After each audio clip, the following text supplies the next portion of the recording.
Hello दोस्तों, आपका स्वागत है हमारे चैनल जीके मास्टर में। और आज हम लोग बात करेंगे कल केंद्रीय सरकार के द्वारा एक नई पेंशन योजना लागू किया गया और इसका नाम है यूनिफाइड पेंशन स्कीम यानी कि यूपीएस। और इसमें मतलब कि क्या फ़ायदा होगा, ओपीएस में क्या फ़ायदा था और एनपीएस में क्या फ़ायदा था, तीनों में अंतर क्या है, यहाँ सुस्पष्ट भाषा में और आसान भाषा में आपको समझाया जाएगा। तो चलिए आपको पूरी अपडेट बताते हैं कि तीनों में क्या लाभ है और क्या हानि है और सबसे बेहतर कौन है।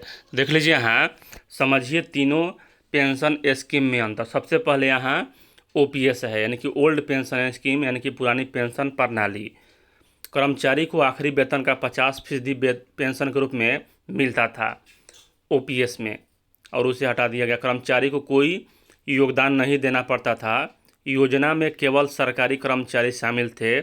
डियरनेंस रिलीफ यानी कि डीआर का प्रावधान था, यानी हर 6 महीने में महंगाई के अनुसार पेंशन बढ़ जाती थी। 20 वर्ष की सेवा पूरी होने पर 50% पूर्ण पेंशन के हकदार होते थे। यानी कि यहाँ यह जो स्कीम था यह पूरी तरह से सबसे बेस्ट अभी तक का स्कीम है, पुरानी पेंशन योजना यानी कि ओपीएस। और उसके बदले में सरकार ने एनपीएस लागू किया। और एनपीएस में क्या था, तो अभी जो वर्तमान में चल रहा है यही एनपीएस है, केंद्रीय और राज्य दोनों कर्मचारियों के लिए। तो निवेश के आधार पर पेंशन पर मिलती थी यहाँ, मतलब कि बाजार के निवेश के आधार पर। सरकारी निजी सभी कर्मचारियों के लिए है। यहाँ सरकारी कर्मचारी 10% योगदान, और मतलब कि सरकार इसमें 14% योगदान देती है।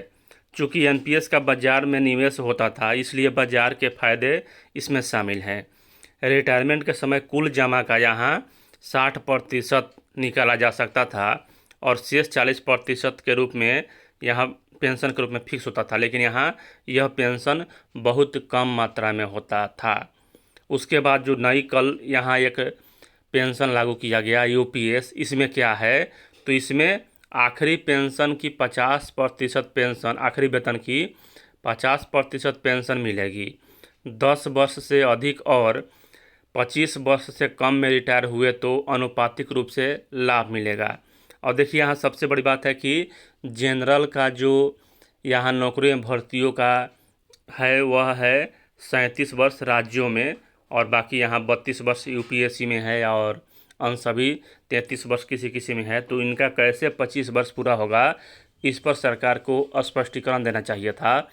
और यहाँ कहा जा रहा है कि 10% कर्मचारी का योगदान होगा और 18.5% यहाँ सरकार योगदान करेगी। तो इस प्रकार देखा जाए तो आर्थिक लाभ इसमें उन्हीं को मिलेगा जो 25 वर्ष तक यहाँ मतलब नौकरी में रहेंगे। एनपीएस की तरह बाजार से जुड़ा निवेश नहीं होगा, यानी कि यह थोड़ा थोड़ा ओपीएस से मिलता जुलता है लेकिन अंतर बहुत है। जबकि ओपीएस की तरह डीआर का प्रावधान रहेगा, एनपीएस वाले कर्मचारी भी शामिल हो सकते हैं। यानी कि यहाँ जो इसके बारे में बात किया गया है यूपीएस के बारे में, तो यहाँ मतलब कि कुछ हद तक इसमें गड़बड़ी है। जबकि सबसे बेस्ट यहाँ देखा जाए तो ओपीएस ही है, क्योंकि यहाँ अच्छा खासा रिटर्न मिलता था, पेंशन भी मिलता था, और यहाँ मतलब कि आपको कुछ भी नहीं मिल रहा है जो 25 वर्ष से कम होंगे उनको। तो यानी कि यहाँ सरकार इसमें ज़्यादा निवेश कर तो रही है, 18.5% योगदान सरकार का है, जबकि कर्मचारी यहाँ मात्र 10% ही इसमें मतलब योगदान कर रहे हैं। और यहाँ सबसे बेस्ट जो स्कीम है वो ओपीएस ही है। और देखिए यहाँ सरकार के द्वारा तो 1 अप्रैल 2025 से इसे लागू किया ही जाएगा। और कर्मचारी संगठन अपना मतलब कि जो बात रख रहे हैं ओपीएस का, उस पर सरकार तो तत्काल मानने के मूड में नहीं है। वीडियो देखने के लिए धन्यवाद।